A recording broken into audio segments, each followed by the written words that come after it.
నమస్తే ఫ్రెండ్స్, నేను మీ Sony. Welcome back to అమ్మతో వంట.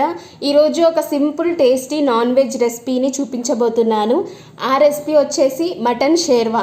సో ఈ మటన్ షేర్వాని ఎలా చేయాలో, దీన్ని ప్రాసెస్ ఏంటో ఇంకా లేట్ చేయకుండా స్టార్ట్ చేసేద్దాం. నేను ఇక్కడ 1/2 kg మటన్ని తీసుకున్నానండి. ఈ మటన్ని ఒక 3 నుంచి 4 సార్లు నీళ్ళతో శుభ్రం చేసి పెట్టుకోవాలి.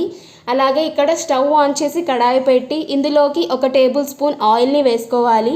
ఆయిల్ హీట్ అయిన తర్వాత ఇందులోకి 1 ఇంచ్ దాల్చిన చెక్క, 3 లవంగాలు, 2 యాలకులు, 2 పెద్ద సైజ్ కట్ చేసుకున్న ఆనియన్స్ వేసి ఆనియన్స్ కాస్త కలర్ చేంజ్ అయ్యేంత వరకు ఫ్రై చేసుకోవాలండి. ఆనియన్స్ కలర్ చేంజ్ అయిన తర్వాత ఇందులోకి 2 టమాటాలని కట్ చేసుకొని వేసుకోవాలి.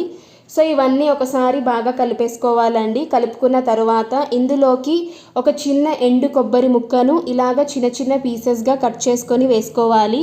సో ఇవన్నీ ఒక 2 minutes వరకు ఫ్రై చేసుకున్న తర్వాత స్టవ్ ఆఫ్ చేసి కూల్ డౌన్ అవ్వనివ్వాలి.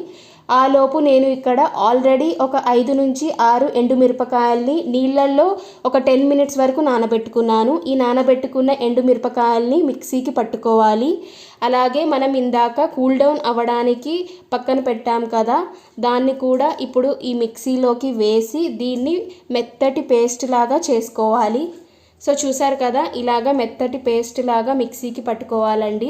ఇప్పుడు స్టవ్ ఆన్ చేసి కుక్కర్ పెట్టి అందులోకి ఒక 2 టేబుల్ స్పూన్స్ ఆయిల్ని వేసి ఆయిల్ కాస్త హీట్ అయిన తర్వాత ఇందాక మనం మిక్సీకి పట్టుకున్నాం కదా పేస్ట్, ఆ పేస్ట్ మొత్తం ఆయిల్లోకి వేసేయాలి.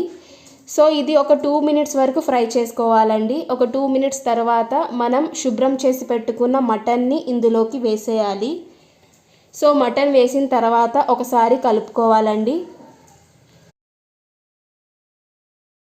అంతా కలిపేసుకొని ఇందులోకి మీకు టేస్ట్కి సరిపడా సాల్ట్, 1/2 టీ స్పూన్ పసుపు, 2 టీ స్పూన్స్ అల్లం వెల్లుల్లి పేస్ట్ని వేసి ఇవన్నీ ముక్కకు పట్టేలాగా కలుపుకోవాలి.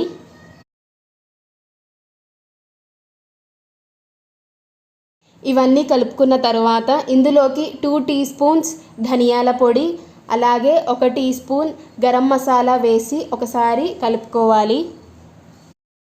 ఇలాగా అంతా కలుపుకున్న తర్వాత ఇందులోకి ఒక 2 పెద్ద గ్లాసుల నిండా వాటర్ని వేసుకోవాలండి. వాటర్ వేసుకొని 5 to 6 విజిల్స్ వచ్చేంత వరకు కుక్కర్కి మూత పెట్టుకోవాలి. నాకైతే ఆ క్లిప్ మిస్ అయింది. ఒకవేళ మీకు మటన్ ముదురుగా ఉంటే విజిల్స్ కాస్త ఎక్కువగానే పడతాయి. నాకైతే 5 to 6 విజిల్స్తోనే సరిపోయింది.